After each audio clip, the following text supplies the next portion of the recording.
Hey everybody, welcome to Community Conversations, where we're talking about how culture drives business. My name is Alex Williams. I am the community manager here at Procore, along with my colleague and friend, Elvie Hansen, who's the director of culture strategy.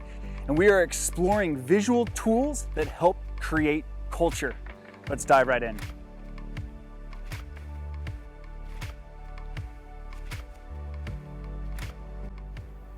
Visual tools shape language, and language creates culture. Alex, the tool we're looking at today is called Language Creates Culture, and it's the framework, the foundation of this entire series.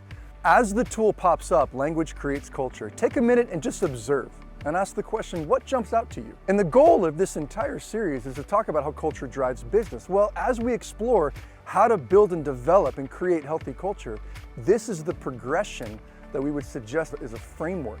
Vocabulary expressed in visual tools shapes intentional language, and language creates healthy culture. Think about it. We live in a visually dominated world, from the utilitarian tools of transportation, stop signs, stop lights, to how the FAA and the airline industry communicates safety language. You're walking on a plane to get to your seat, and if you get lucky and you get an exit row seat, look at the door, right? How do they communicate safety language on a plane on the exit row door? There's three images. First image, pop the handle. The second image, put the door on the seat. And the third image, duck your head and jump out on that yellow slide. And if those images aren't enough, you can grab the pamphlet from the seat in front of you and open it. It's visuals. There's something powerful about how quickly visuals create messaging and language. A picture's worth 1,000 words. Can we take this idea of the power of visuals? Can we take that and apply it to something like culture and leadership? And we believe yes, which is why this tool is the framework for us. If you look at the tool, you see the image at the bottom. Culture is greater than strategy under what? What's that image? It's a pressure gauge. So the image there highlights that under pressure, culture is greater than strategy. It's the famous Drucker quote, culture eats strategy for breakfast. When things are going well, things are going well, and that's a byproduct of success.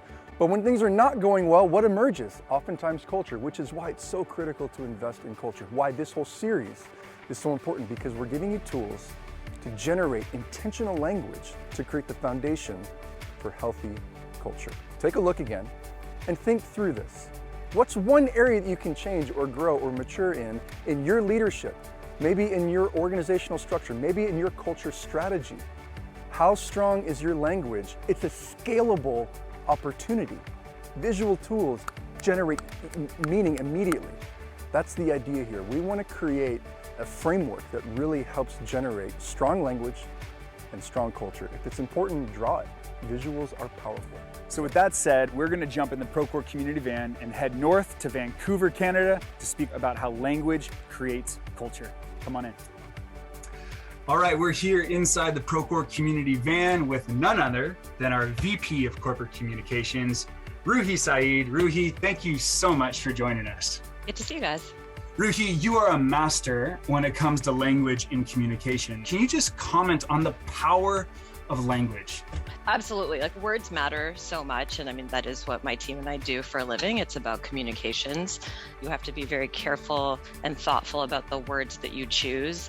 We are doing a lot of work on diversity, inclusion, and belonging too, kind of the evolution of inclusion and diversity, and just being really thoughtful about the language, making sure that it's inclusive, it creates a sense of belonging, and beyond dibs, just in general, when you're thinking about words in a corporate context, super important. So like, you need the repetition that goes with those words. And when you are able to have your whole company articulate your vision, your mission, and your culture, and for it to be ingrained, then you can really change and strengthen your culture. We've heard Steve say executives are often, they need to be the chief repeating officers. Yeah. Roohi, you've helped scale Procore globally with your focus and your mastery of language and communication and messaging. What are some things that you've seen practically as language is really helping shape the culture of your team? And then if you want to go to Procore as a whole. Whatever you do with culture and language, it has to be integrated ultimately into your day-to-day operations.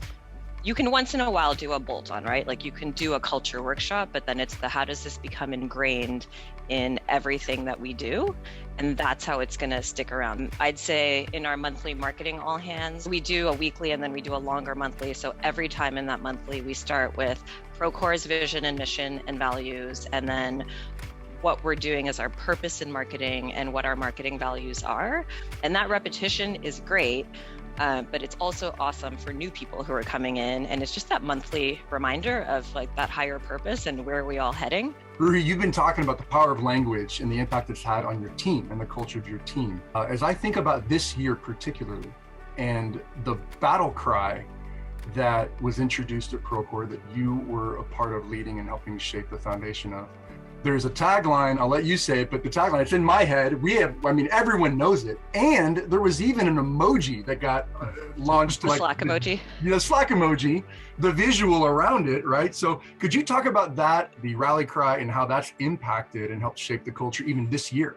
Yeah, so it's the first time we've had a rally cry. And when we introduced our annual strategic plan and the 3 to 5 year plan, we wanted a 1 year 2021 rally cry. And it needs to be short, it needs to be self-explanatory, and it should hopefully be inspiring. So after coming out of a tough year, right, of COVID, recession, and really everything starting to bounce back, our rally cry is raise the bar. So on a macro scale, we did this in an all company update. We had Tui, our CEO, introduce it and then keep talking about it in each all company update. Then we saw that it was getting a little bit misinterpreted. So you need the repetition of then explaining what it means. And for us, it's not that you're working longer hours. That's not possible for most people. It's working smarter, finding ways to automate things, reconsidering processes and things that maybe you should stop doing, and then new things that you should be doing. So there's ongoing education with employees and with managers. And we just realized, well, the best way to ingrain this is to do storytelling. So now we have a raise the bar segment in our all company updates. So keep going back to framing and storytelling, and people are going to interpret it and like ingest it way better than if you just tell them the rally cries raise the bar. Yeah, I just gotta say, Roohi, I love how intentional you are with language. I think at the end of the day, every company has a culture. It just depends on whether it's an intentionally made culture or an accidentally made culture. Or so, just a poster on the wall, right? Right, or just a poster on the wall that does nothing. Because we had to have it, yeah. Roohi, thank you so much for your time. This is wonderful. We really, really appreciate and value the input and insight you have into this visual tool. So thank you everybody for listening in to how language creates culture.